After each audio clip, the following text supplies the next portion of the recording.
There's a place where the living and the dead trade whispers. Where shadows don't just follow, they watch. Where one thin barrier holds back what waits on the other side.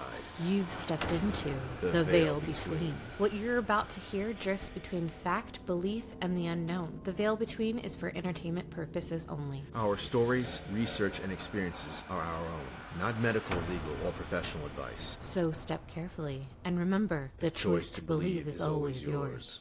Welcome back to the Veil Between podcast, family. Hope everyone is having a happy new year. How's your new year? It was good. It was good. As we're recording it right now, I plan on spending some time with a friend tonight, and that's it, really. Just having a good old time. Are you going out, or are you? No, staying in. This is the one night a year that I actually have alcohol. And so we play drunken Mario Kart together. It's like the one night a year that I'm an absolute kid. And we play drunken Mario Kart. So if we lose in the race, you have to take a shot. So if you place outside of the top three, you have to take a shot. So it's pretty interesting because then towards the end of the night, everyone's, is trying really hard to, because you got the steering wheel and all that. You're trying really hard to just stay on the road and drive, but the coordination's gone by the end of the night. And sounds like you're going to get wasted pretty fast. Yeah, I'm not very good. I'm not very good at all. I mean, you're a gamer, so you're probably pretty good. Yeah. How about you? What's your plans for this? I like to do like a ritual. Okay. Where I spend the night, 11 to 1, like that transition into the new year, doing the thing that I want to do more of or be prosperous in the new year. Okay. That's smart. Yeah. Much smarter than my path. I mean, it changes drastically year over year, but it kind of sets the tone energetically. Yeah. That this is what I'm going to be doing for this next year. This is my sole focus. I respect that very much. Awesome. Yeah. So unlike most people, I'm working. Yeah. Yeah. But you're planting the seeds for the next year. Yeah. Yeah. Energetically. Energetically. Yeah. I know it's not a popular thing to do. Everyone wants to go out and party and have fun. Yeah. Guess it's the old lady in me. No, I think it's smart. Maybe I should switch it up this year. Who knows? I already made plans. I'm stuck in it. But next year I'll do something responsible. I mean, you work a lot. You work all the time. So you're allowed to have a few nights off. Yeah, good point. Yeah, you have to have a balance, right? We were talking about that last episode. Balance is very important. Yeah. And I mean, just to clarify, that's just for those hours. The rest of the day, New Year's Eve and New Year's Day, I'm totally having fun and messing around and not taking life too seriously. So I still get my fun in. But it's just during those transition hours, like those 3 hours between 11 to 1, where I'm focused on energetically ushering in the new year. I like that. I like that very much. So I don't want anyone to think I'm like a workaholic, although I guess I am. I kind of am. You definitely are. You work pretty hard too. Yeah, we both do. So what is on the docket today? Well, we have received a lot of inquiries and requests. People want to hear about the cases we go on, the clients that we've worked with in the past, the entities that we've encountered, and just about those types of entities, what they look like, what we had to do to get rid of them, just case studies. The people want to hear about the spooky stuff, huh? Yeah, I think that's the fun part, right? I mean, I feel call it fun. Our clients are terrorized. Well, I mean, usually they're in a panic when they try to get a hold of us. I agree. But so what I mean was, I feel like the last 2 episodes we did were pretty heavy. Yeah. Pretty dark, pretty heavy. And also kind of, I don't know, maybe to the average person, kind of boring, maybe. Maybe a little preachy. Preachy, but also reading books, reading the Bible. It's very dry, old English. That's why I don't read the Bible. I will fall asleep. I would say, yeah, a lot of people don't like reading the old school texts, right? You have to be a boring book nerd like me, right? Unfortunately, I was raised into it. So it's I like reading old schools. I like reading the Bible, grimoires, things like that, cracking open the old books, studying, meditating, all that stuff. So I guess that's kind of a gift and a curse in a way. Yes. But yeah, I completely understand what you're saying though. I mean, I'm glad you like it. I think that's why we work so well together, because you handle the stuff I don't like to do. And like you said, I'm the intuitive bloodhound. So I handle the stuff that you can't do, and you handle the stuff I don't want to do. Yeah. Well, you need a team to do this. It's very difficult to go at this alone. And we did mention in a previous episode, there's so much involved in the occult and in house cleansings. Yeah. There's so much knowledge you have to have. It's like impossible for one person to know everything. I would agree with that. And this is the reason why I always warn people, be wary of gurus. Be wary of individuals who are self-proclaimed masters, because there's so much. I've forgotten probably more information than I currently know right now. And I'm sure that there's other people out there who are better than I am, much more skilled magicians than I am, who probably forgotten more than I know right now and more than I've ever known. So it's just so much, it's a vast amount of information. It's an ocean of information out there, and it goes very deep. It goes out far and it goes very deep, and it's very difficult to master. Those of us who are able to study it and become what I like to call adept, which is more skilled than the average apprentice. But I like to tell people I'm still an apprentice, because it's true. I'm still learning things, right? And each case brings something new to the table. It really does. I don't think there's ever been a case where I haven't learned something, where I haven't developed a new skill or more knowledge on how to go about it. And I like to think that there's a little bit of, there's a force out there, God, guiding us. Because sometimes before we run into something, I'll get like this feeling like maybe I should study something about, this topic, and then suddenly running into an entity, like when we're dealing with the Fae, or when we're dealing with the Hat Man, stuff like that. So suddenly I'm like, oh, we need to bone up on this. And then I crack open the books, and maybe a week or two later, we're having a client that's telling us, oh yeah, we ran into this entity and this is the description. I'm like, oh crap, we just studied that. So yeah, it's a very difficult path. And a lot of people unfortunately get caught up. There is and it's not to go off too far off tangent, but there is a lot of occult practice happening now.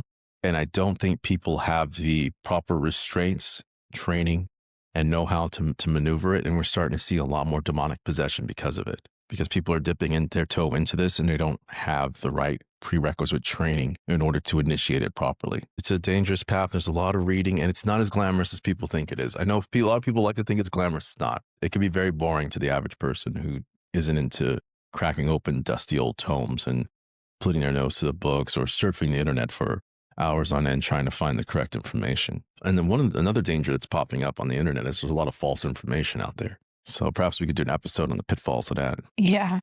Yeah. Pitfalls of that. The dark forces taking over cyberspace and leading spiritually inclined minds astray. There's just too much. There's so much information. You really have to specialize. Yeah. And that's why we work so well in this partnership, because you taught me how to meditate. I never meditated before. You taught me how, and that has helped me tremendously to release the emotions that are not mine. I was kind of suffering just before that. It's very hard, unless you have proper training as an empath, to be able to release and recognize that they're foreign emotions. They don't belong to you. So you really helped me with that through meditation, and you've taught me so much. And it's actually kind of funny, because recently I've been teaching you a little bit, because you've called me up and you're like, I had the craziest dream. I'm feeling this empathy coming through. Like I felt like there was a message there. And so I'm like, yay, I finally get to teach you something. Yeah, I was weird. For the first time I was feeling empathy. I was like, wait a second, because I'm trained in meditation. It's like, wait a second, are those my feelings I'm feeling? And I'm like, ooh, better call up Simone. This is not my area of expertise. And so thankfully I do know an experienced empath who was able to guide me in that instance. But that just goes to show you, I've been doing this for many decades now, and even I needed help at times. So that goes back to what I was saying. Be wary of individuals who try to proclaim like they know everything. That's a very dangerous path. And that goes back to the warnings that we always give, especially about pride. Pride is a dangerous thing in this game, and can lead you down a path of damnation. Definitely.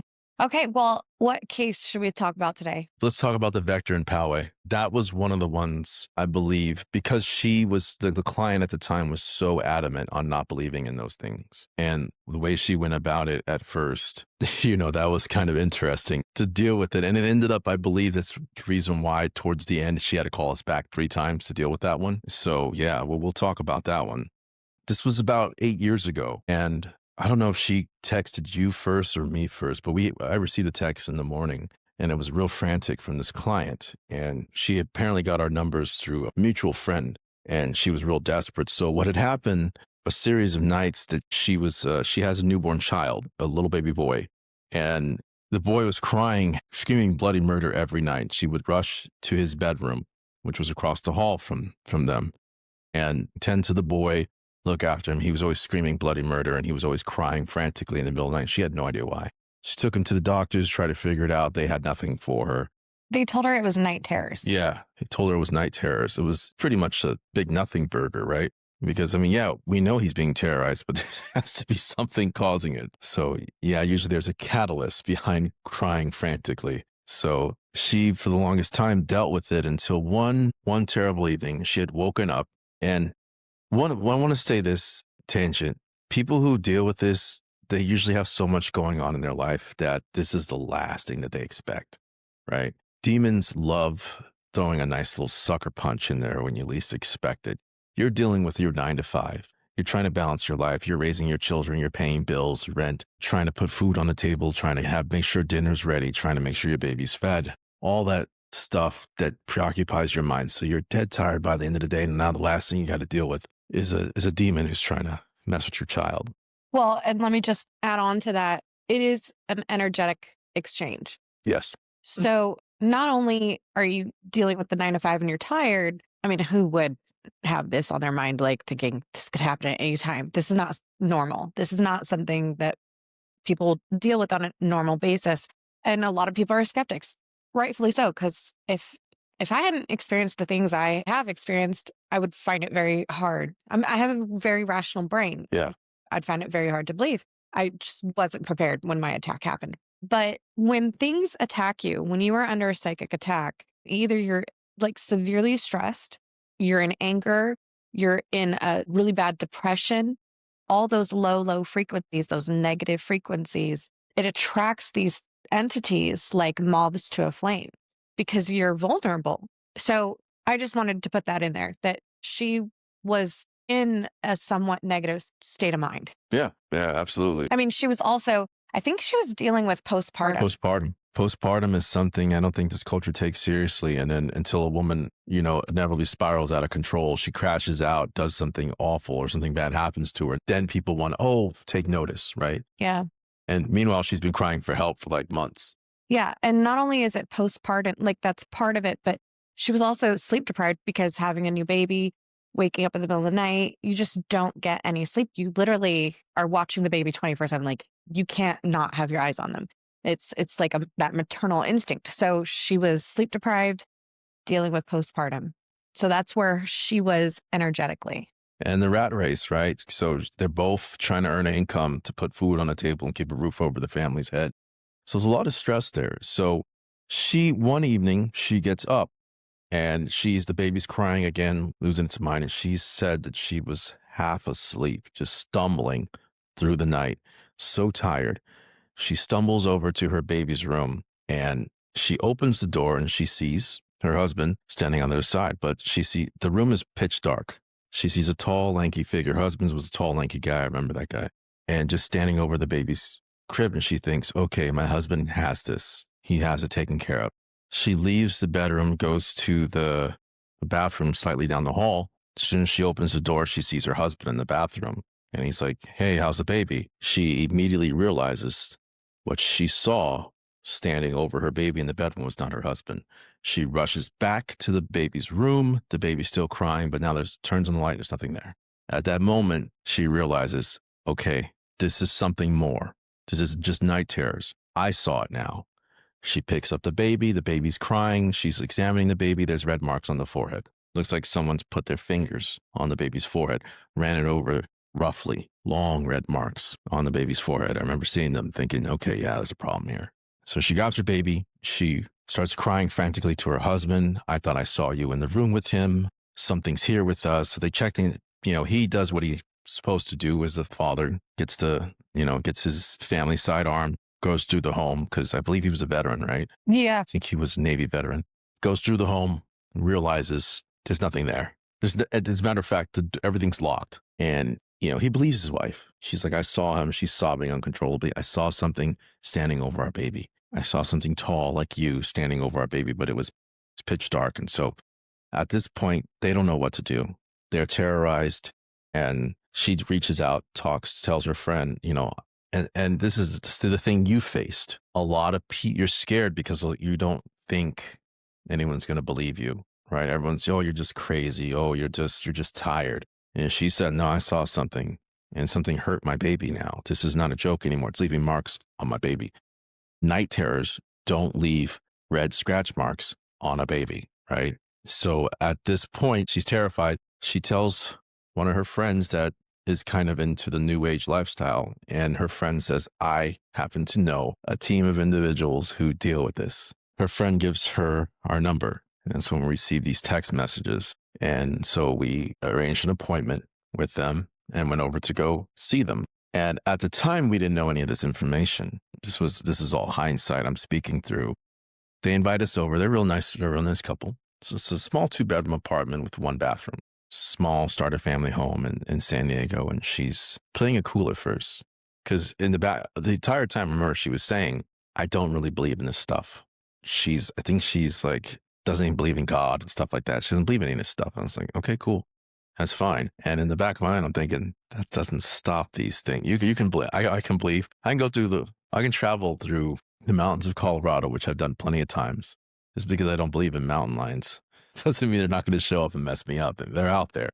And if you're unfortunate enough, you could run into them. So just because you don't see it immediately doesn't mean it doesn't exist. And a lot of people have a hard time coming to terms with that. I remember you were trying to get help, and you weren't that much, correct me if I'm wrong, you weren't that much of a believer. You were kind of a skeptic, right?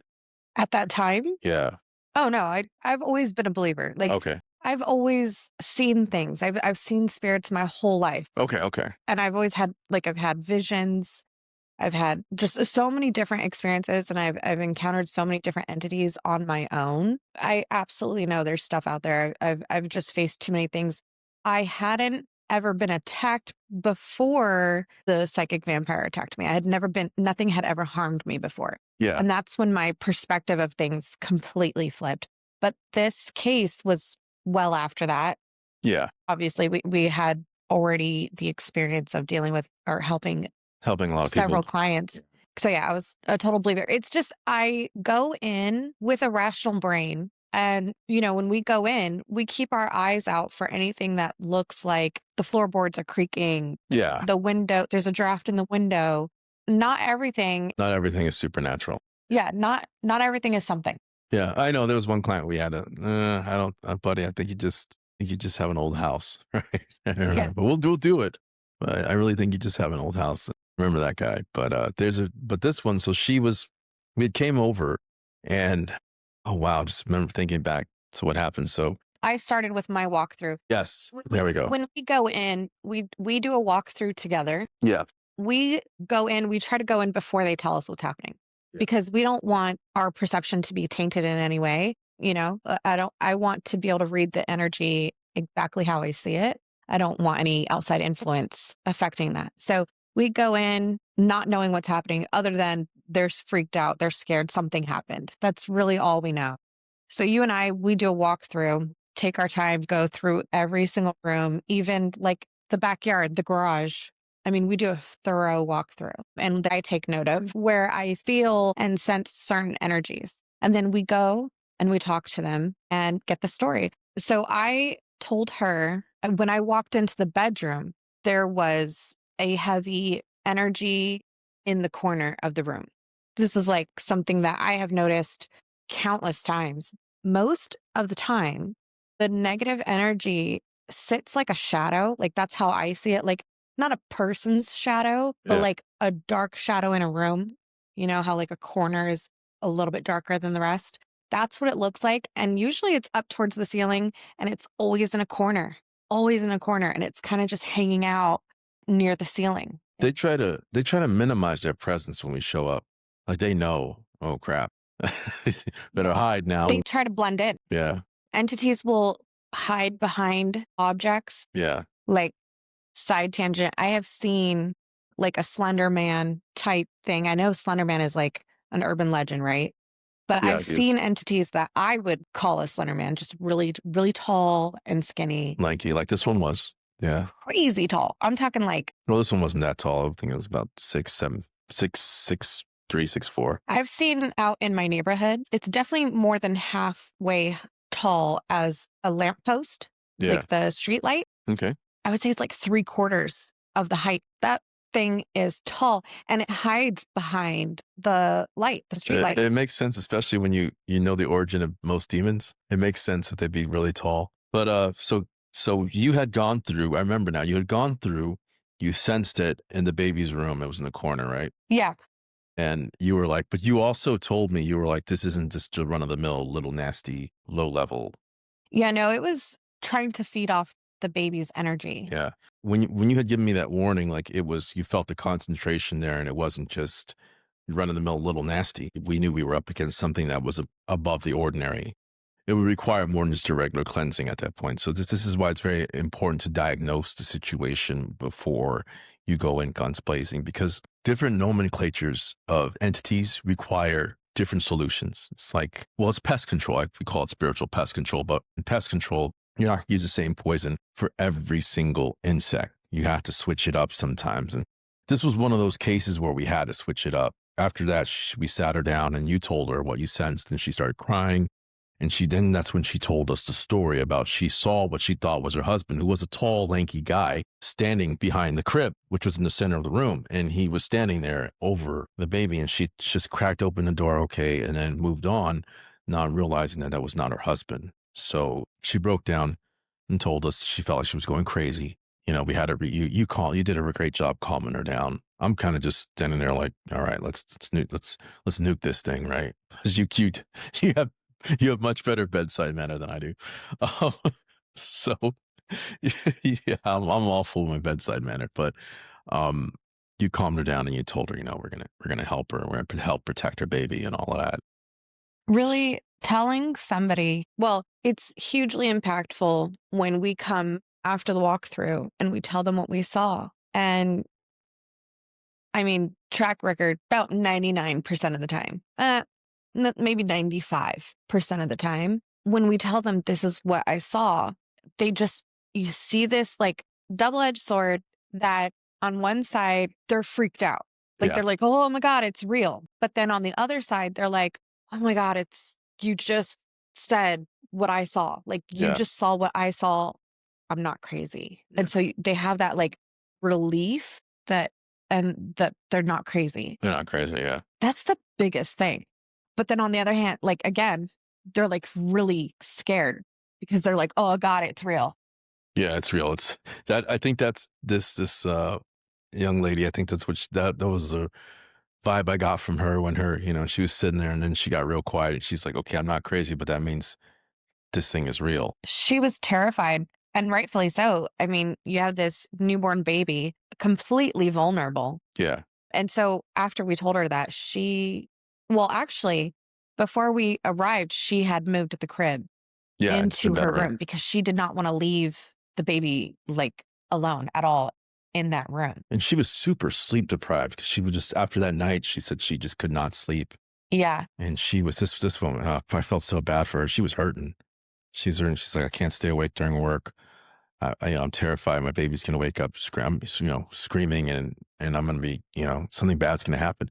And she should be concerned because after we had diagnosed everything, we went home and I had cracked open the books, gone through so much research to find out what we were dealing with. Because at this point, the way you explained the energy to me, Sagi Bloodhound, we weren't dealing with the run-of-the-mill little nasty at this point. So at that point, I was like, okay, I need to do research, and went off of everything, all the signs, the symptoms, and found out what it was. This wasn't your run-of-the-mill demon. So there's levels to the demonic hierarchy, right? So angels and demons, they are very, very militant in their structure, very disciplined.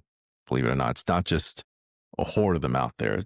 Usually a demonic nomenclature or vector follows its leadership. So it has leadership.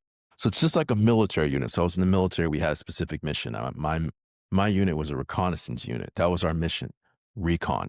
You have infantry units there. That's their mission, infantry. You have armor units. That's their mission, to drive tanks and fire big cannons at the opposition. You have helicopter units, etc.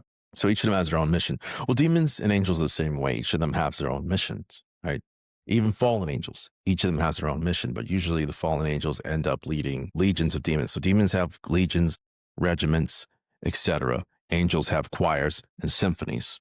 So that's how they're broken down in most grimoires. So at this point, doing research, trying to figure out what type of demon tries to eat the energy of newborn infants. And at that moment, when I cracked open the books, surfing the internet, I figured out what it was, and it was a Lilium. So this is one of the demons that serves Lilith. And Lilith, if you all don't know who she is, she's one bad customer. Woof, one bad customer. A greater demon in her own right. I would say she's probably more dangerous than the dukes and the princes because she is actually a disembodied, ascended human spirit that never fell. So she still retains all her power. That's what makes her extremely dangerous compared to most nomenclatures of demons. Lilith is extremely difficult to bind in comparison to other demons unless you have proper training, and that's where a lot of studying the occult comes in. So we were dealing with one of her minions. That's what I realized. So this one was one of hers, and these were some bad customers back in the day. They were commonly known for infanticide, but they also engage in lust, energies, things like that, seducing people in their sleep, causing night emissions or night terrors. So they fed off of fear and lust. That was their main goal. But one of the things that Lilith vowed against humanity after her fall from Eden was that she would take the lives of unguarded infants. Now, unguarded to her doesn't mean mama and daddy are standing in the room with this infant. She would still go after them. What they meant by unguarded was not following the old ways, not following the arcane to use that to ward her away from these infants. So when she fell from Eden, she voluntarily left Eden. This was before Eve had came along and partaken of the apple. So that's a whole different ballgame. So she fell and she was pursued by the 4 archangels. God gave the 4 archangels authority to bind her and pursue her. And she refused to return back to Eden and put up a big fight.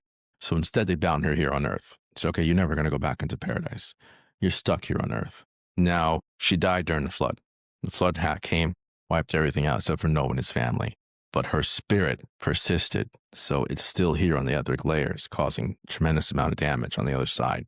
So her vow was that her and her progeny, her Lilium demons, also known as the Lilatu or the Liliau, would come through and kill human children, the children of Adam and Eve. That was her vow for revenge. And so her minions do the exact same thing. They follow in her footsteps, and that's their modus operandi.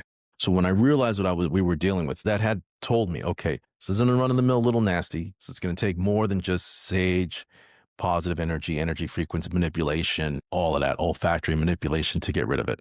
We're gonna need something more. We combined our talents and our efforts and charged a seal. So I created a talisman from the 4 seals of the archangels that had been given authority over Lilith by God. So that's a trick. We don't have authority over. They do. So when sunrise came, charged the seal, placed it also within a very important message from Psalms that's used to ward off Lilith. Placed it on the door. Then we began our thing, and I think you created a shield as well for the child, right? A psychic shield as well for the child.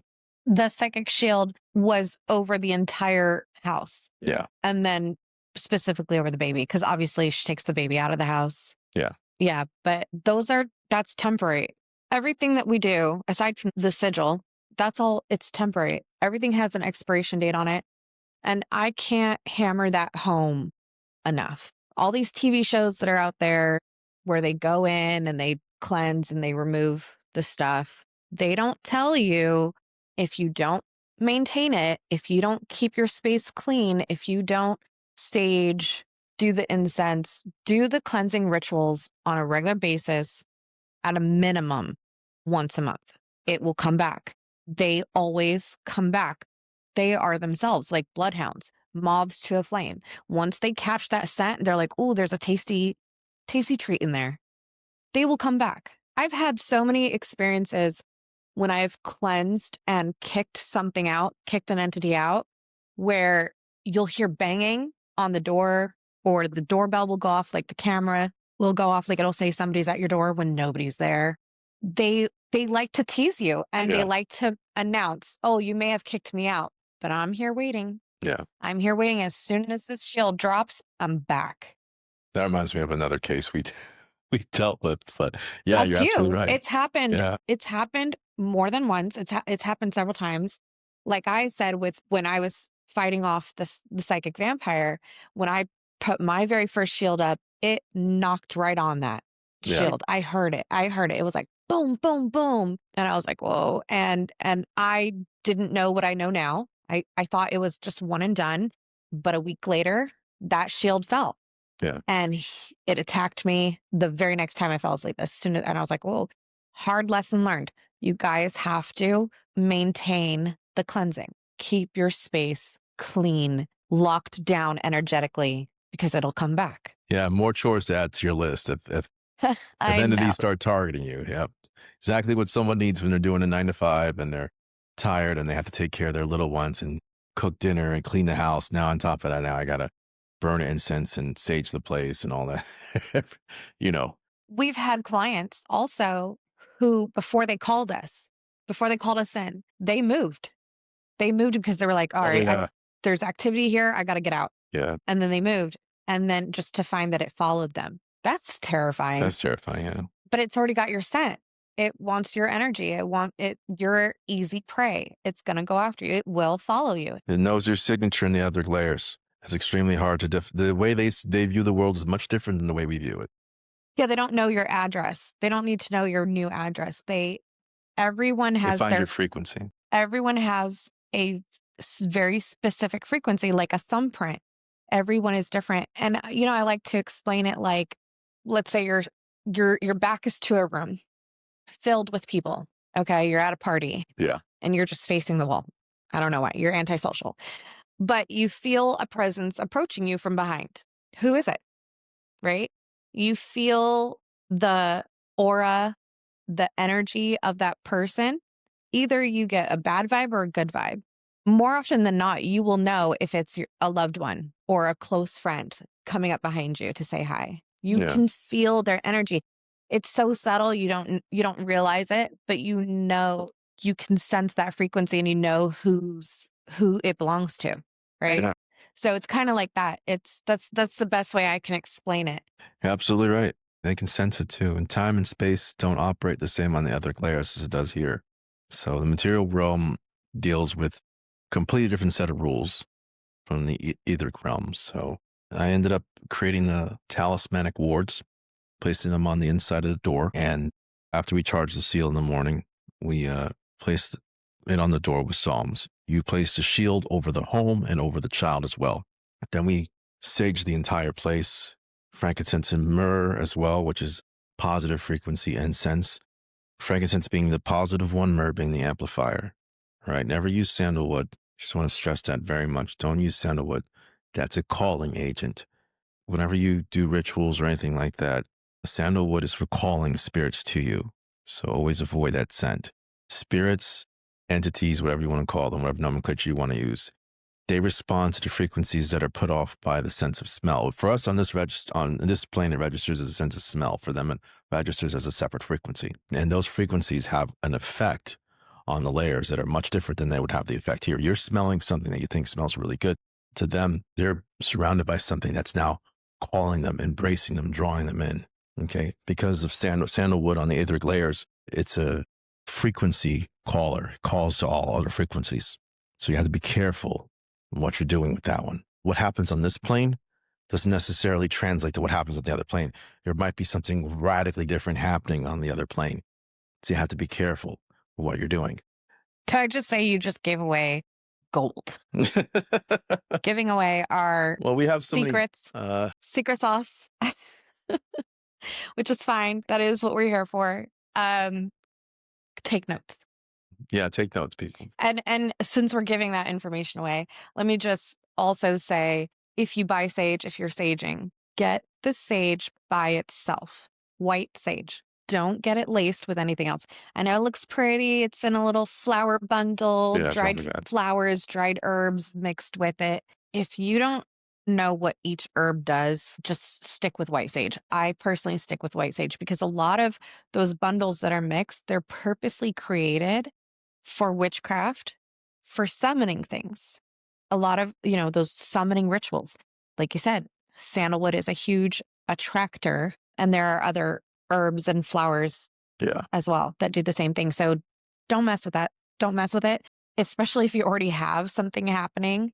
You want to get it out. You don't want to invite even more. And this goes back to the lessons that we talked about in the previous episodes. You have to know what you're doing when you're being a magician. Be very careful what you do, because you could bring something really negative upon yourself if you're not careful. Okay, so that's just really good advice there, Simone. Just like when you use your talismans or anything like that, or you use ancient words of power. Well, and those sigils.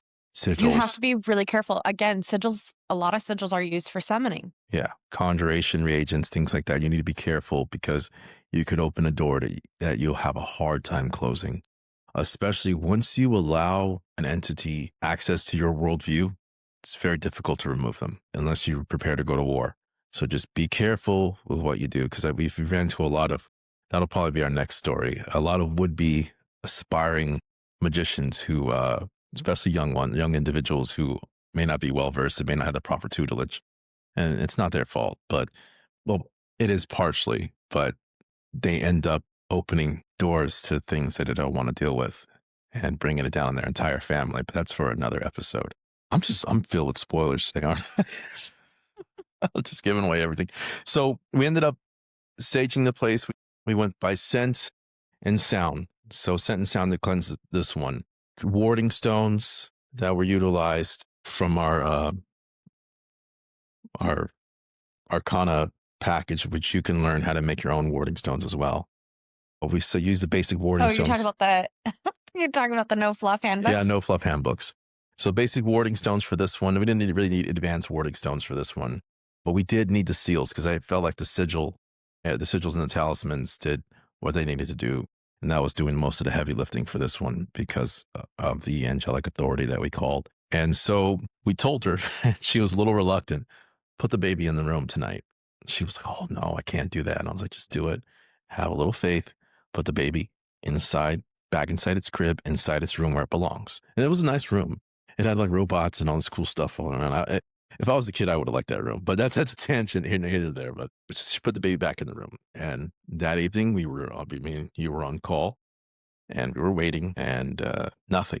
He actually slept through the night.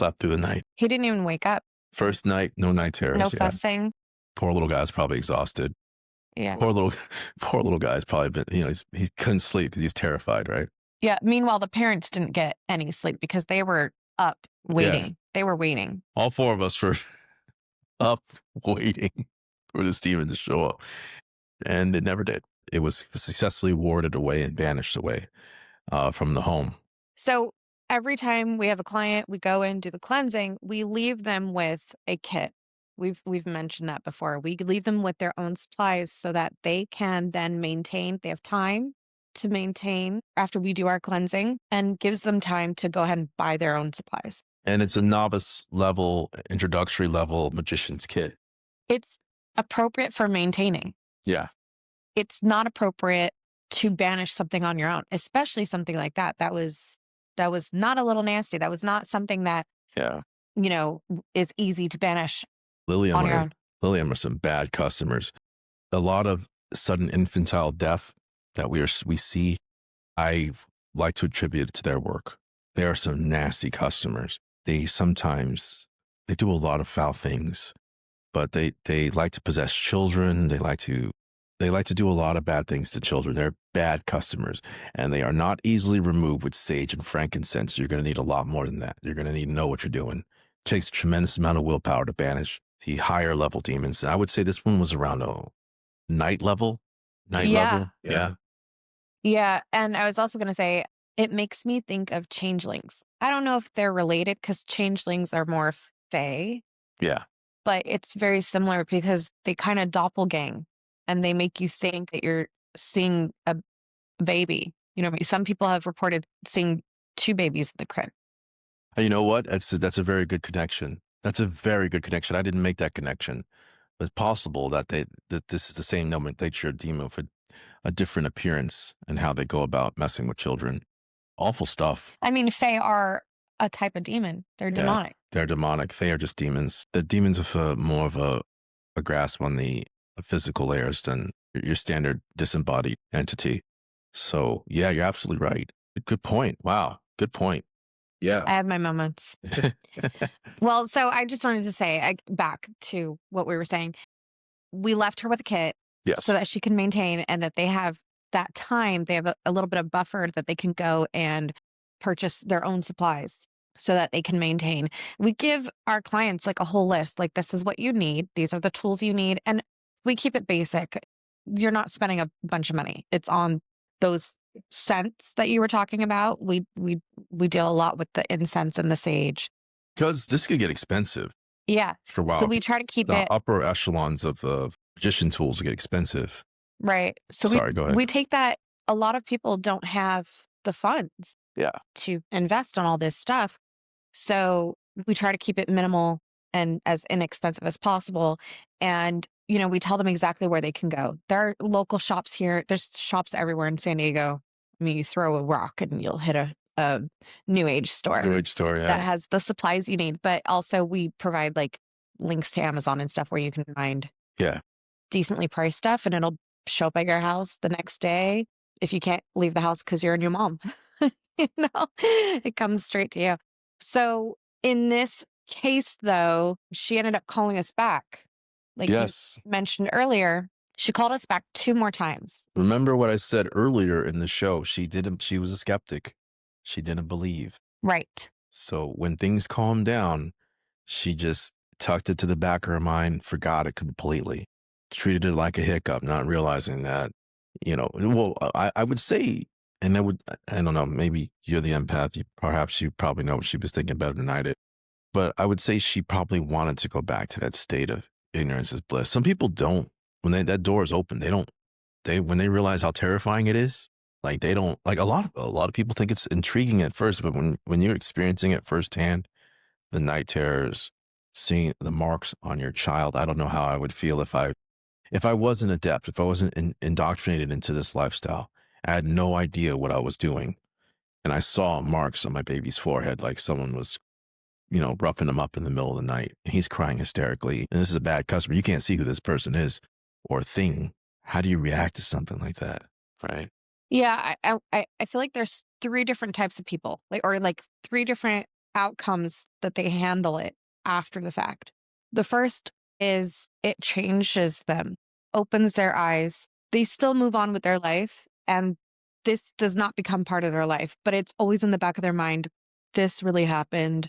I am more protective and more aware. Yeah. So it's kind of middle of the road. It's something you'll tell it, maybe or maybe not tell at parties and be like, this one time, this thing happened to me. And they take it as a lesson learned and they move on with their life. Then there's the other group who are like completely affected, and they took the red pill. They took the red pill and they deep dived, and they were like, oh my God. I have a few of those. I'm seeing things like I'm going ghost hunting. A few of our customers a couple of years later, like deep into it, and they're like, wow, you've really opened my eyes. They fall down that rabbit hole and they're like, let's see where this takes me. Yeah. There's so much out there, so much to research, so much to learn. And then there's the third type where they kind of go back to that state of denial, or like ignorance is bliss. They don't want the red pill. They want the blue pill. Take me back. I wish this didn't happen. I wish this didn't happen. I wish I didn't know about this. I don't want to know about it. And so they kind of like close their eyes off to it. They're like, I'm not ready. I'm not ready for this. Not everyone wants to be awakened. Yeah. I completely agree. It's Some painful. people just, you already got so much on your plate. You really need this now to know there's vicious things out there that you can't see. It's painful. I don't blame them. It's scary. It's life shattering. Yeah. And not everyone is ready to fall down that rabbit hole. Not everyone is ready to face that there's this whole other world of the unseen. Good point. So that was her. She was the third type. She just wanted to go back to her life. And I completely understand that. This isn't for everybody. Not everybody wants to know about this stuff. And some people they have other things to worry about. And so it came back because she did not keep up with the maintenance schedule that we told her. So understand that it's all about the frequencies. Frequencies are everything. There's a science behind this. It's not just foo-foo stuff and belief and all that what people would imagine. There's science behind this, and it goes back to frequency and energy moving upon certain frequencies. So that's really what it comes down to on the other side. How it's perceived, though, that's how it becomes radically different, because every psychic's different. Every magician's different how it's perceived. This is how it manifests in our world. So for everyone, it's different, but bare minimum broken down, it's all energies and frequencies. When you don't keep up with the maintenance, the frequencies return. Arguments, music that you listen to that might be laced with negative frequencies, video games that might be putting out negative frequencies, television shows that might be putting out negative frequencies. You are constantly being bombarded with negative energy in this society. So all of those factors begin to change the energy around you. In your home is sealed off mentally from the rest of the world. This is why certain entities can't just come into your home unless they have permission. Certain ones, vampires, things like that. Well, Certain vampires, certain nomenclatures of demons can't come in unless they've received an invite of some sort or a mental acknowledgement, right? Certain ones. But this is the reason why your home is just kind of like your castle, your fortress. After a while, those frequencies get terraformed back to a negative state because we're constantly being bombarded with it. This is the reason why you see monks every morning banging large gongs, using singing bowls, chanting. What I just did right there it neutralizes the frequencies. This is actually why they do these things. There's a purpose behind it. It's not just some goofy stuff that we don't understand. It's actually to reset. Those are frequencies that are neutral, and it resets the balance of the frequencies that are around you so that negative entities and negative events can't transpire. Go ahead, I apologize. We have in Encinitas, there is a self-realization. Yes, love that place. And there's monks there, and they do the chanting. And when you walk in, it's beautiful. You feel the energy. It is so pure and clean. It's like, it kind of feels like the most refreshing glass of water, just like pure, crisp from the mountain, like the best, just so light and clear. I don't know how else you can feel the change in the energy.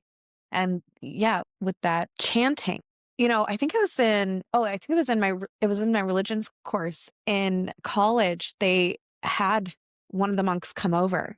I think it was like a group of 3 monks, and they started doing the chanting. It was so beautiful. Everyone said that the hair on their arms stood up.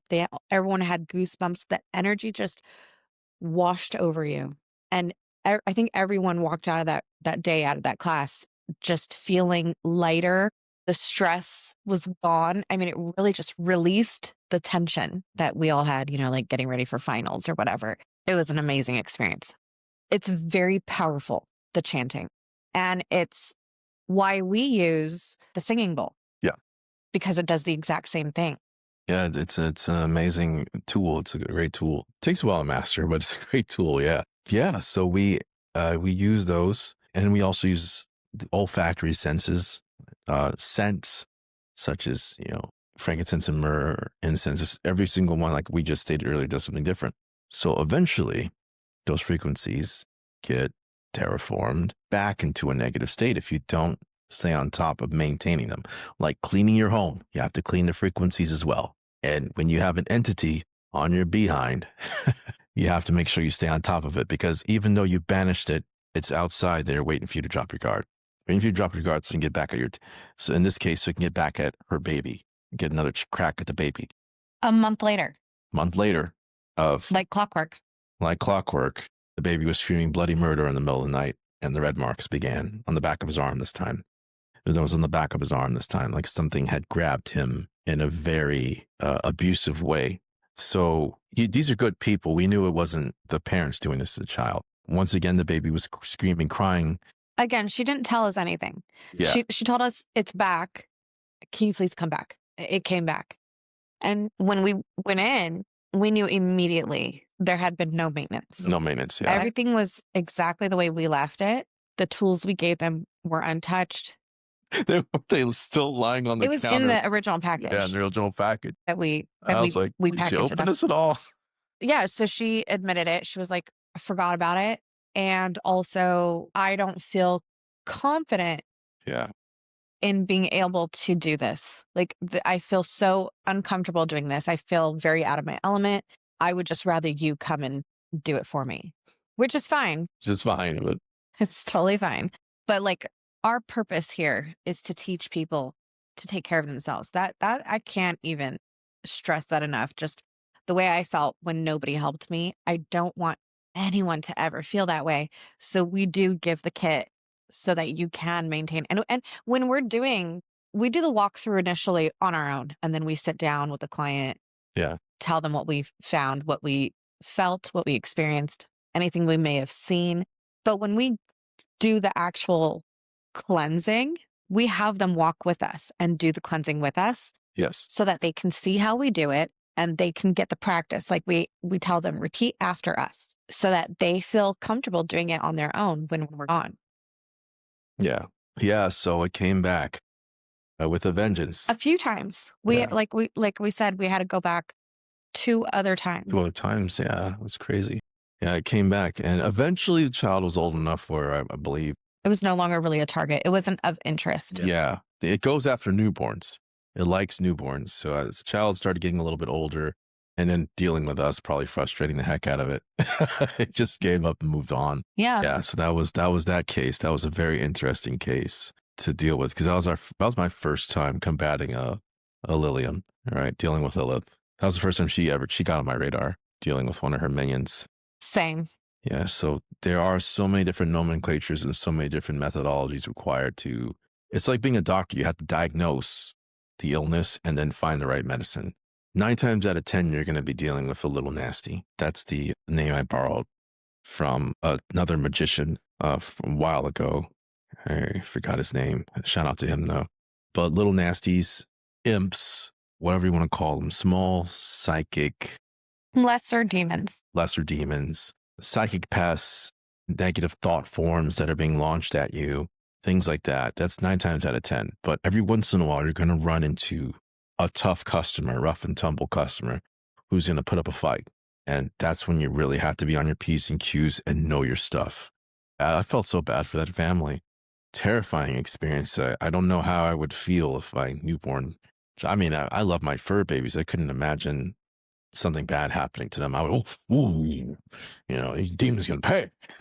But yeah, horrible story. And just glad that we were able to help that family overcome such a horrible, unholy pest. Thankfully, nothing terrible came from it. No infanticide, no possession. We were able to ward it off effectively and protect the family. So I would say that was a mission accomplished. Yeah, definitely. All right. Well, I think we'll share more case studies in future episodes. Yeah, if you guys like this, talking about case studies and things like that, we will weave them in between other episodes too. But yeah, so it's not, I mean, some people find this stuff exciting. Some people are like, oh, this is boring. I want to hear more about the Bible or more about mythology. So you guys let us know what you want and we will be more than happy to cater to it. Definitely. We have a question from Amber on Spotify. Hello, Amber. Shout out to Amber. Thank you for sending in your question. So Amber asks, I feel like a family member has been attached to me after they died because I didn't help them. What's your advice? Ooh, that's bad news because you want them to move on. But 9 times out of 10, it's just a demon pretending to be your family member. They know we're blind to what happens on the other side. To gain access to your worldview, they like to pretend to be a family member. That way you welcome them into your worldview, access into your home, your energetic space, all those things. So demons like to pretend a lot, so be careful. And they watch you. They're all around us. They watch you. They may be able to nail a few things about your family and, oh, you might think this is a relative. It's not. Chances are it's not. Start invoking the name of Jesus Christ. Ask it, who is the Savior? Who is your Savior? Are you saved? Is your Lord and Savior Jesus Christ? Do you follow the one true God? Usually when you ask an entity that, if it's a good entity, I have no problem saying who the Savior is. But there's a lot of stories out there and a lot of issues we've dealt with. If you start invoking that name, they get hostile. All right. They show their true colors. They show their true colors. You start invoking that name. So the name has a lot of power behind it, right? You start invoking the name of the Lord Jesus Christ. I guarantee you'll start seeing fangs, claws, or you'll start getting a cold shoulder from it. It's not going to like that. And then you'll know if that's your family member or not. So words have power. It's one of the things you learn about as a magician. Words have power. Never invoke the Lord's name in vain, but this is a situation where I would say it's not in vain. This is a situation where you're trying to protect yourself. And be careful what you give access to who you give access to your worldview. Be very careful, because those are the precursors to demonic possession. It may start as something that seems harmless. Before you know it, you can't sleep. Car accidents are happening. Your finances are declining. Your pets are losing their minds. They're terrified. They're scared. They may even lash out at you. Okay? You can't sleep. You're having night terrors. You can't eat. Everything's going wrong in your life. So be careful, because demonic possession isn't always green vomit, head spinning stuff. It can be slow and insidious until your life is in ruins and you're at a very, very low point. And then it wants to go into your body and set up shop. That's the demon's long-term goal, or to cause chaos, more chaos. So recently, sadly, we just saw a father take his life and the life of his family members over an argument about the NFL. Now, I don't think that it was strictly about football. After doing a lot of research, I believe that man was demonically possessed. So be careful what you allow into your space, because it may not happen overnight, but over time, if you allow things into your space, whether you realize it or not, they're going to have a very bad influence. And that's a demon's whole plan. Disembodied spirits on the other side are very negative. They're very evil. They're angry, and they don't like us. Their whole plan is to get inside your body, cause as much chaos as possible. That starts with an infiltration, a lie, a premonition, something that looks like it's kind, a family member, right? And then it turns into something super insidious over time. So be careful. I don't think that's your family member. I think it's a demon trying to gain access to your worldview. Simone, you have anything for her? I do. I want to add on to that. I don't know if you just recently lost this family member or if it's been a while, but just from the way you phrased this question, you said you didn't help them. One, these entities, they know if you're feeling guilt. Yes, they do. In any of those low frequencies, but they will play on your emotions. So if they feel that you're feeling this guilt, they will pretend to be this person and play on your guilt. They'll feed off of your guilt, make you feel extra guilty. They'll try to twist it like, you need to help me. Why aren't you helping me? They'll put you may have these thoughts in your head that aren't really yours, but they're like basically taking what you're feeling and amplifying it like tenfold, so that maybe you weren't feeling, maybe you were totally rational in the moment that you knew you couldn't help this person. There was nothing, it was out of your control. They're living their own life. You're living your own life. I mean, that it was it was just out of your realm of control. But there was that seed of doubt, that seed of guilt. What if, could I have helped that person? And they will needle at that and pick at that and let it fester until it kind of just blows out. And that's how they get to you. That's how they feed off of you. They feed off of those negative energies, those negative emotions. So the advice I would give, if that's what you're feeling, with the experiences that I've had with spirit, most of the time it's very positive. They've crossed over. They're able to see things from every possible point of view. They really don't hold grudges. More often than not, they want you to know that they're okay. Yeah. Their death may have been violent or tragic, a tragic accident or something. They usually, more often than not, they want you to know, even though this bad thing happened, I'm okay now. I'm at peace. I found peace. So it's very rare for a loved one who's passed on to try to guilt you out. More often than not, your loved ones just want you to know that they're at peace and that they've moved on. They don't want you to hold on to any guilt, to any what ifs, So they'll come through with messages to help bring you closure and peace. So I don't think this is your family member. And my advice would be, if you are feeling this sense of guilt or some kind of weight, you're feeling these negative emotions, the best thing to do is to meditate. And I don't mean like a meditation practice, like where you get like, like just quiet your mind, listen to yourself, find these emotions and release them and really examine them. Is this really my emotion? Is this really how I'm feeling? How am I feeling? Replay what happened from a third person perspective. Try to remove yourself from the situation to help yourself get that closure, to see the reason in it, to see that you are not at fault. There's no guilt. There was nothing you could do to help. It was out of your control. Every person is responsible for their own actions. At the end of the day, that's all you can control. You can only control what you do. You have no control over somebody else's life. Agreed. That's very well stated. Very well stated. That's an outstanding question, Amber. I hope we helped you. And if you need any more advice, please reach out.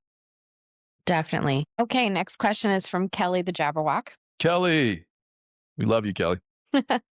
She comes with such hard-hitting questions. Oh, what's she got now? Yeah, she does.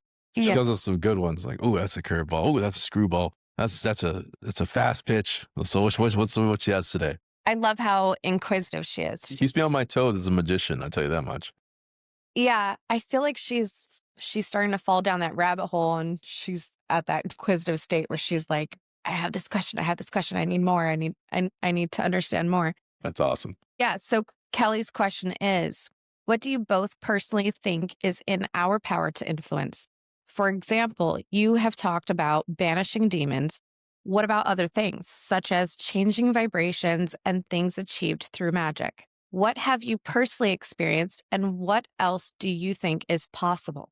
That's a really good question. As a magician, anything's possible. This goes back to what I was saying about in the previous episodes about what is our gift being made in the image of the Lord. It's magic, the art and science of causing change and conformity to one's will. We are able to change reality to our will through our minds and our spirits. That is the greatest. That's the gift that enraged a lot of the fallen angels and caused them to want to turn against us. Right there, that gift right there, being made in the image of the Lord, being able to control this world. And then, as I stated before, you have the power to do incredible things. You could crack open these Solomonic books. You can crack open a lot of the old school grimoires. You can summon demons, angels, fallen angels, elementals, fae, specters, apparitions, whatever you want. I mean, there's so many nomenclatures of baddies out there. You can summon them and put them in a protective ward and command them to do things. You can do that. That's how powerful you are as a human being. But at the same time, there comes a measure of balance that's required with that responsibility. And we're going to put out positive mantras and chants and things like that. You can also speak positive influences into your life, because as a human being made in the image of the Lord, like that goes back to what I was just saying, that you can manipulate reality to your will. Now, it's never instantaneous. It's always subtle. Only God has the power to instantaneously change things, but we can in our infantile state subtly change and influence the material realm on our reality. But remember, we're babies. In the grand scheme of things, we are babies compared to the rest of the entities in the world. Demons are older than us. Angels are far older than us. And God is the oldest of them all. So we're babies in comparison to everything else in the world. So we have this raw power. We have to train our mind and our spirit to harness that ability. And the more you train it, the further you can harness it. The further you can harness it, the more you can manipulate reality to your will. So that's a basic standard belief of being a magician, is the manipulation of reality to one's will. So Aleister Crowley, who is a magician who I don't particularly like him that much, but he had some great things that he did speak about.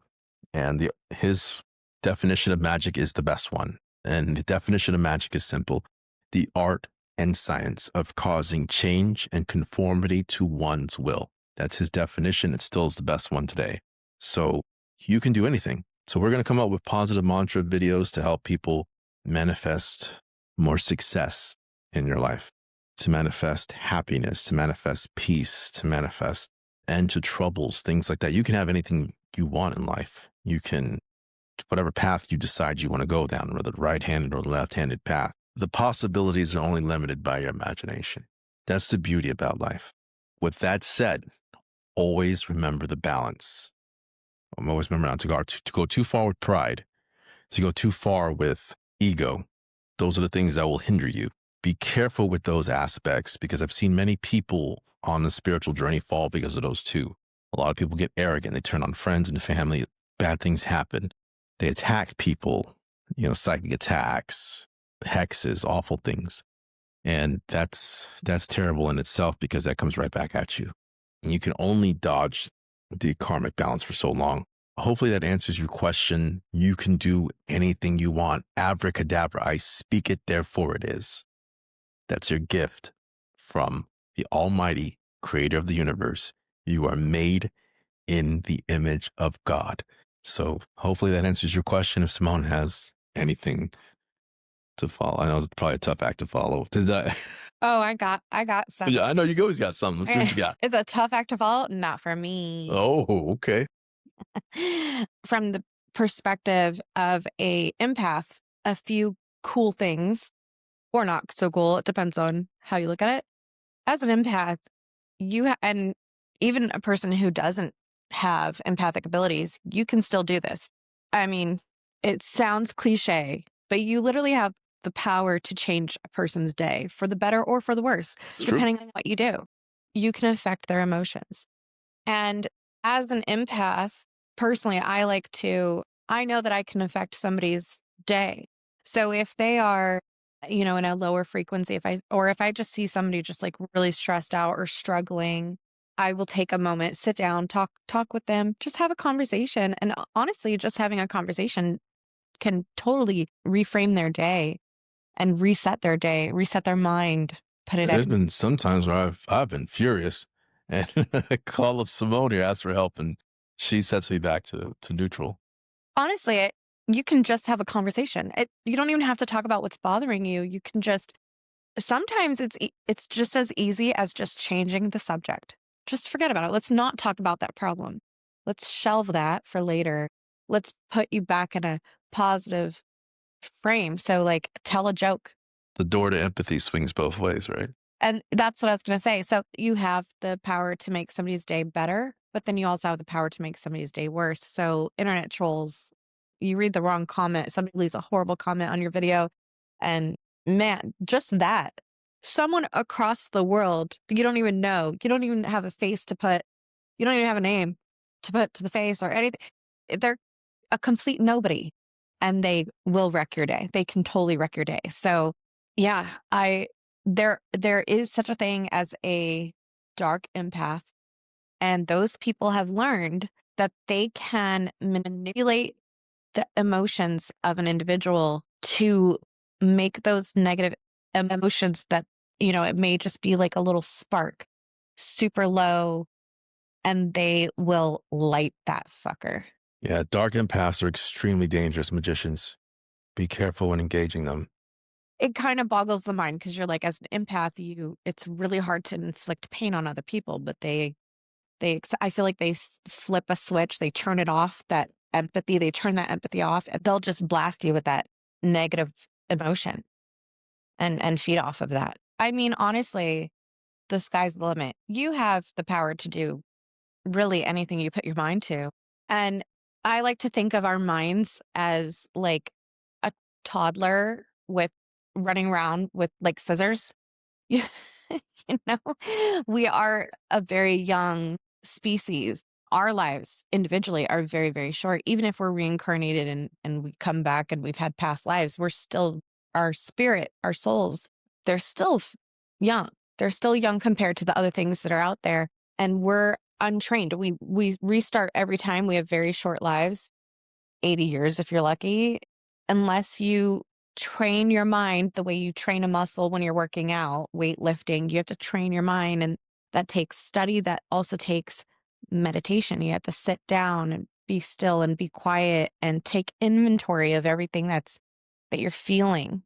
So I think this is one of the reasons why meditation is kind of demonized here in the West. It's seen as a negative practice, but I think that's because the powers that be don't want you to have that type of control. I also think that a lot of people who talk about meditation, it feels kind of cultish. Yeah, people there's a lot of individuals out there who make it kind of kooky. Yeah. Yeah. And also, I feel like a lot of people, the masses that are into this new age thing, I feel like I'm going to get so much hate for this. I feel like a lot of them kind of just parrot what they've heard. Oh, the fluffies, yeah. Just repeat it, and may not actually understand. Individuals who don't actually, they may have heard one thing and they take it and run with it and try to pretend like they're the end all be all. Be careful with those individuals. But so they can't themselves, like they may have a whole business and a whole YouTube channel or whatever, claiming to be like a meditation guru or whatever, but they're not able to articulate how meditation works. Yeah. It's very difficult to explain if you're not adept. It's very difficult to explain. And like a lot of the meditations are all the same. Yeah. Like they're all, just clear your mind or manifest. I think those are the two things, right? Yeah. But like that's only, clearing your mind is only step one. That's step one. I would say that's the surface level getting into meditation. There is so think of meditation like a workout, like going to the gym. You have different workouts for different muscles. And I leave it to you to explain all that stuff. I have no idea. But I do know like a certain exercise works your arms and a certain exercise works your legs. There's a different exercise for every muscle group, okay? There are different meditations, different meditation techniques that you do to achieve a certain result. Yes. So I have different meditations than you do. I have very specific meditations that I have to do as an empath to release any foreign emotions that do not belong to myself. So those are very different than magician who would be utilizing focus meditations, visualization meditations, transcendental, things like that. So yeah, so do your research. If I've run into a lot of individuals who have told me, "Oh, I don't do meditation. I don't understand it. It doesn't make sense. It doesn't work for me." It doesn't work for you because you haven't found the right one for you. Yeah. You've been doing it. You've been doing the meditations that are out there that are very general. They're generic. And so they're not giving you any outcome. They're just clearing the mind. And they're focused on clearing the mind. They're like, well, what next? Yeah. There's no result. Because there was no direction to that meditation. You're right. That's a very good point. There has to be direction behind it, purpose behind it, right? Like when you're training to do something, you have to, there's so many prerequisites. Like if I want to be, we'll say a boxer, before I even step in the ring, there's so much I have to learn. I have to learn a jump rope. I have to learn the speed bag, heavy bag, double end bag, the banana bag, the jab bag. I have to learn how to hit the mitts with the coach and do the different drills before you actually can get in the ring. And that's what I like to explain to people. Like if you jump into this life, the metaphysical life, without meditating, that's like jumping into the boxing ring without training, and you will get tore up. A lot of individuals out there say, "Oh, I'm naturally gifted." That might be so. A lot of people out there are naturally gifted, but talent is always overcome by hard work. Okay. Remember that. Someone who works harder will eventually overcome you. And those demons on the other side are always working. So remember that, not to utilize pride and ego when you do this lifestyle. Meditate, strengthen your mind and your spirit, and that'll protect you from a lot of the pitfalls and the bad things that'll come from this path. So hopefully that answers your question, Kelly. We went down a few tangents there. That was a really good question. She asked some good questions. That was multi-layered. Both were really good questions. Amber and Kelly, outstanding. Those were two really good questions. Thank you so much. So let's roll into our, housekeeping. Housekeeping. The best part of the show. Yeah, okay. You say so. Yeah, so just a reminder, we have new shows every second and fourth Wednesday, and we are on YouTube, Spotify, Amazon, and Apple Podcasts, and we just got on iHeartRadio. We did. And Pandora. We're hitting the big time now. Big time. So this means now when I go to Jack in the Box, I can order the king size. Okay, I don't need that poison. Do you wear the little crown? Of course. Oh, yo, Burger King, you gotta get the crown of Burger King. The crown. Right? Yeah. You got when you go there, you gotta get the crown. You leave without the crown, it's just like, what did you even go there for? That's awesome. And the king size meal now. Can't we on iHeartRadio and Pandora? That's awesome. Yeah. Whatever platform you prefer to listen on, we'll see you there. Awesome. Yeah, we're just spreading out. That's really cool. We're expanding. Just a friendly reminder, join our Discord, meet other people going through the same things, falling down the same rabbit hole. Actually, probably a different rabbit hole. There's so many rabbit holes. So many rabbit holes, yeah. There's an endless amount of rabbit holes. So join the conversation, share your stories, share your experiences. It's an amazing community. Yeah. And I don't know if I think I just assumed this was common knowledge, but I don't know if it is or not. Discord is completely free. I have seen and I've heard where other people on like YouTube that have channels and stuff or TikTok or whatever, they charge for their communities. Yeah, like, they have paywalls. Like to join the community, you have to pay for it. No, Discord is completely free. Yeah, ours is gonna be free. It is free. Yeah. I don't even, can you even charge on Discord? I don't even know. You can. I think there's paywalls. Oh, there are? There are paywalls, yeah. No, our community is completely free. We want the whole point, the whole reason we're here is so that everyone knows you are not alone. You are not in this alone. You are not having a solo experience that you're the only one in this, having this situation happen to you. It's fascinating to see the people who are in our Discord sharing their stories. Like for Halloween, we had the spookiest campfire story. Yeah. And they told real stories that happened to them. And I was unsure if we were going to get that. I left it open to spooky pastas, just making up your own story if you wanted to. I personally love hearing people's dealings. I know sometimes they're horrified. It's also awful to say, but I learn when I hear from other people, I learn things like, okay, that's interesting, right? Because there's always so many different nomenclatures out there. Like you said, so many rabbit holes. Yeah. And I find it encouraging to know that you're not alone. Yeah. You're not alone in these experiences. Building community here, promoting awareness is what we do. And if you want to help us financially, we're not going to try to hide the information behind a paywall. You can help us by purchasing our work. Yep. We have things that will be coming out. We're working towards a lot of things to provide for you guys. So we'll be rolling those out slowly as we're able, as time allows. Time permits. Yeah. It's not enough hours in the day, right? If you guys have questions, again, you can ask your questions. You can suggest a topic all in Discord. You can also email us at theveilbetweenpodcast@gmail.com. So send in any questions or suggest a topic. If you want us to dive in deep on it, something specific. Also, let us know if you want us to keep sharing more case studies, more things that we've encountered, even personal stories. You and I individually have encountered things just on our own. Yeah. Outside of clients. And like I said, I've faced things most of my life. And so I've seen lots of things. So a lot of interesting stories, a lot of creepy things that I've seen. So jump on Discord, join the community. It is free. We are starting a new book here. I'm not even going to say it's the book of the month because it's not. This one, we're probably going to give it like 3 months, I think. It's a hefty read. I think it's like 250 pages. And as we start getting into more hefty books, we're going to spend more time on them just to give us more time to digest the information and discuss it, because these are heavy topics and to wrap your mind around them, it's like, it's a lot. More than 30 days. It's not like reading a horror book or, a novel, like a fiction novel where you can just ingest it really quick in a day or two. So our upcoming read is Occult America, White House Seances, Ouija Circles, Masons, and the Secret Mystic History of Our Nation by Mitch Horowitz. Okay. That's a thick one too, yeah. Yeah. I ordered it off of Amazon.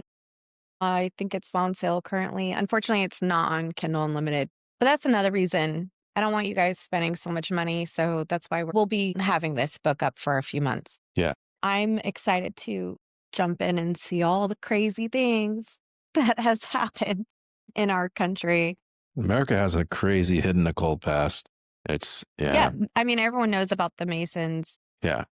Our forefathers, when they created DC, the buildings, when they put those buildings up, there's a lot of Masonic rituals that they performed. Yeah, it's crazy. And energy points, they were built upon specific energy points. Yeah. As well. So the founding fathers were magicians. They knew what they were doing. Yeah. So I'm looking forward to that. Join the book club, join the conversation there on Fable. We have exciting new things coming on our YouTube channel. We've created the Arcana District Network. Our YouTube channel is like a TV station where we're going to have multiple shows.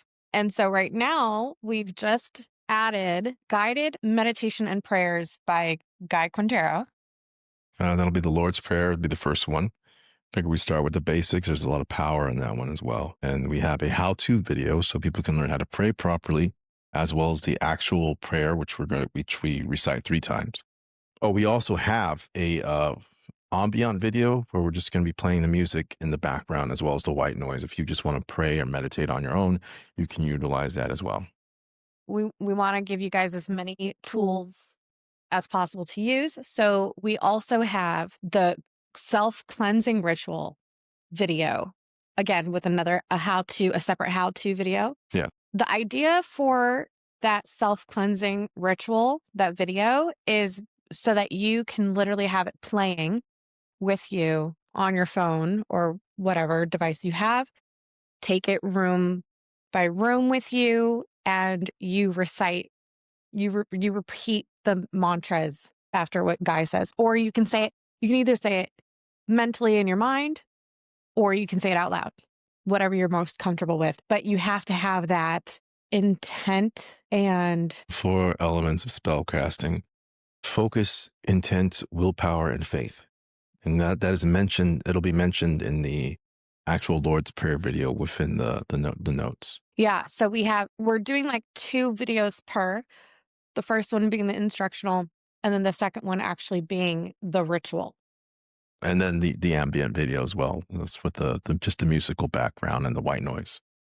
Yep. In case you want to do your own meditation, you don't need guided. The guided meditations are more ideal for beginners who don't know where to start or how to start. Or just people looking for community, things like that. Yeah. So that's really exciting.